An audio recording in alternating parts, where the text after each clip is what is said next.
శ్రీమాత్రే నమః. అందరికీ నమస్కారం అండి. నేను మీ స్వర్ణ. Welcome back to our channel. ఈరోజు ఈ వీడియోలో 2026వ సంవత్సరంలో వసంత పంచమి ఎప్పుడు ఏ తేదీన వచ్చింది, పంచమి తిథి ఎప్పటి నుండి ఎప్పటి వరకు ఉంటుంది, వసంత పంచమి రోజున సరస్వతీదేవికి పూజ ఏ సమయంలో చేసుకోవాలి, అలాగే వసంత పంచమి రోజున పిల్లలకి అక్షరాభ్యాసం చేయించాలంటే తప్పనిసరిగా ముహూర్తాన్ని చూసుకోవాలా వద్దా, ఇలాంటి అన్ని విషయాల గురించి ఈరోజు ఈ వీడియోలో వివరంగా తెలుసుకుందామండి. వీడియోలోకి వెళ్ళబోయే ముందు ఒక చిన్న రిక్వెస్ట్ అండి, మన ఛానల్ ఎవరైనా ఫస్ట్ టైం చూస్తున్నట్లయితే తప్పకుండా సబ్స్క్రైబ్ చేసుకుని పక్కనే ఉన్న బెల్ ఐకాన్ కూడా యాక్టివేట్ చేసుకోండి. ఇంకా ఆలస్యం చేయకుండా వీడియోలోకి అయితే వెళ్ళిపోదాము.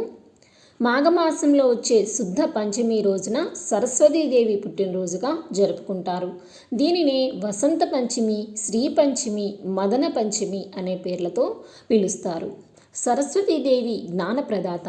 ఆ తల్లిని పూజించడం వల్ల మంచి జ్ఞానంతో పాటు పిల్లలకి మంచి వాక్శుద్ధి చేకూరుతుంది.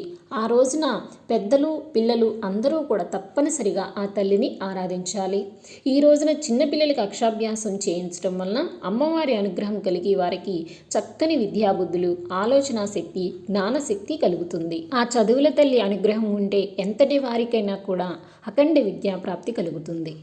ఇంతటి విశిష్టత కలిగినటువంటి వసంత పంచమి 2026వ సంవత్సరంలో వసంత పంచమి స్వస్తి శ్రీ చాంద్రమాన శ్రీ విశ్వావసునామ సంవత్సరం ఉత్తరాయణం శిశిర ఋతువు మాఘమాసం శుక్లపక్షం పంచమి తిథి ప్రారంభం జనవరి 22వ తేదీ గురువారం రాత్రి 1:47 ప్రారంభమై జనవరి 23వ తేదీ శుక్రవారం రాత్రి 12:40 వరకు పంచమి తిథి అయితే ఉంటుందండి. మన హిందూ చాంద్రమానం ప్రకారము మనము సూర్యోదయం ఏ తిథి ఉందో ఆ తిథిని మనం పరిగణలోకి తీసుకుంటాం కాబట్టి మనకు సూర్యోదయంతో పంచమి తిథి ఉన్నది జనవరి 23వ తేదీ శుక్రవారం రోజున కనుక ఆ రోజునే వసంత పంచమి పండుగనైతే జరుపుకోవాలండి. ఈరోజు నక్షత్రం పూర్వభాద్ర, పగలు 2:02 వరకు అయితే ఉంటుంది. తదుపరి ఉత్తరాభాద్ర అయితే ప్రారంభమవుతుంది.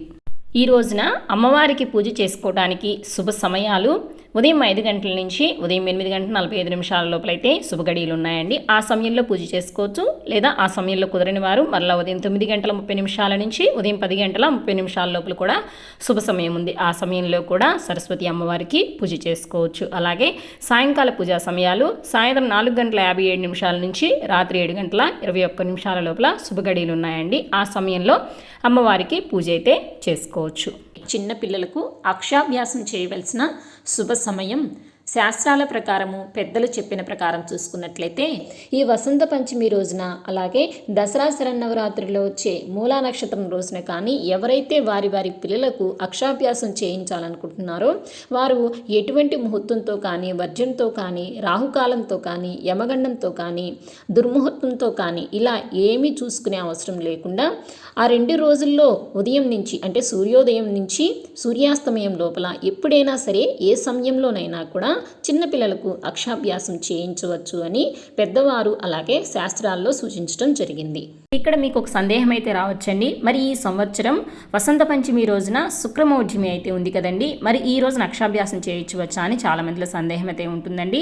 శుక్రమౌఢ్యమి ఉన్నా కూడా వసంత పంచమి రోజున అక్షరాభ్యాసం చేయించవచ్చు అని పండితులైతే సూచిస్తున్నారండి. అలాగే పిల్లలకి అక్షరాభ్యాసం చేయించేటప్పుడు వారికి తెల్లని వస్త్రాలను ధరింపచేసి పిల్లలతోటి అమ్మవారికి ఏదైనా సరే తెలుపు రంగులో ఉండే నైవేద్యాన్ని నివేదన చేయించండి. ఈ రోజున సరస్వతీదేవిని తెల్లని పుష్పాలతో పూజించి తెలుపు రంగు వస్త్రాలను సమర్పించి చందనాన్ని, క్షీరాన్నాన్ని, పేలాలు, నువ్వుల ఉండలు, అటుకులు, చెరుకు ముక్కల్ని నివేదన చేయాలని స్వయంగా సాక్షాత్ శ్రీ మహావిష్ణువు నారదులకు చెప్పినట్లుగా శ్రీమద్ భాగవతం ద్వారా మనకి తెలుస్తుంది. ఈ రోజున అక్షరాభ్యాసాన్ని ఇంటిలో కానీ లేదా సరస్వతి అమ్మవారి ఏదైనా క్షేత్రంలో కానీ చేయిస్తే పిల్లలు చదువులో బాగా రాణించి చక్కని పదవులను అధిరోహిస్తారు.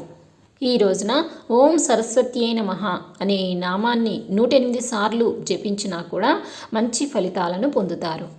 సో ఇదండి ఇవాళ వీడియో. వసంత పంచమి ఎప్పుడు ఏ తేదీన వచ్చింది, సరస్వతీదేవికి పూజ ఏ సమయంలో చేసుకోవాలి, చిన్నపిల్లలకి అక్షరాభ్యాసం ఏ సమయంలో చేయించాలి, ఇలాంటి అన్ని విషయాల గురించి కూడా ఈ వీడియోలో తెలుసుకున్నాం కదండి. ఈ వీడియో మీకు నచ్చింది, యూజ్ అయింది అనుకుంటే తప్పకుండా ఒక లైక్ చేయండి, మీకు తెలిసిన వారికి షేర్ చేయండి. ఇలాంటి మరెన్నో ఆధ్యాత్మికపరమైన విషయాల కోసం మన ఛానల్ని సబ్స్క్రైబ్ చేసుకోండి, పక్కనే ఉన్న బెల్ ఐకాన్ కూడా ప్రెస్ చేసుకోండి. మరొక కొత్త వీడియోతో మళ్ళీ కలుసుకుందామా మరి. శ్రీమాత్రే నమః. స్వస్తి.